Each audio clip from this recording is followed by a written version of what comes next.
This girl Thacker in Primate follows a young woman who takes a trip to her family in Hawaii, which includes the family pet, a chimpanzee named Ben. But this trip turns deadly when Ben gets rabies. This is one of those films when I heard about it, I was so excited for it. This is extremely simple, but if done right, could be a great concept for a horror film. I've also had this idea since like 2016, so I was kind of interested to see if my idea was any good or not. Since I've seen Primate, it's really good. This is really well done, just pure fun horror film with a chimpanzee.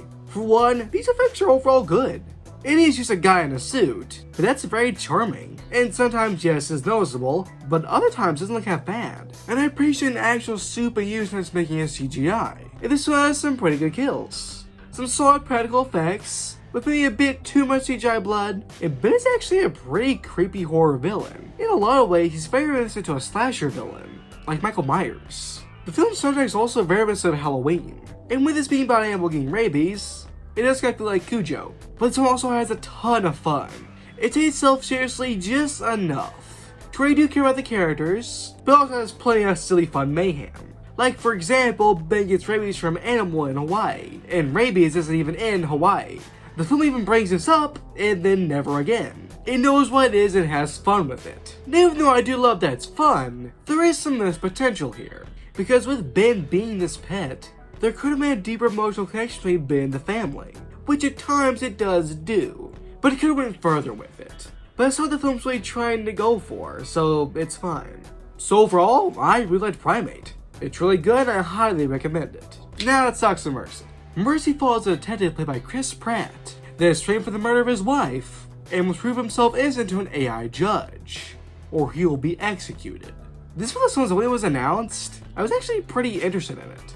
If done right, this would be something really suspenseful and really special. Since I haven't seen Mercy, it's alright. But I will say, I think this might be a guilty pleasure.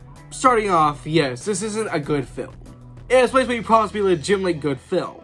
But this is a really nice concept. See if this detective can outthink an AI could have been really interesting and suspenseful. But I don't think they played that enough. If the film didn't remind me thought he was a detective, I would probably have forgotten that. It's just really doing anything at the film and screams he's a really good detective.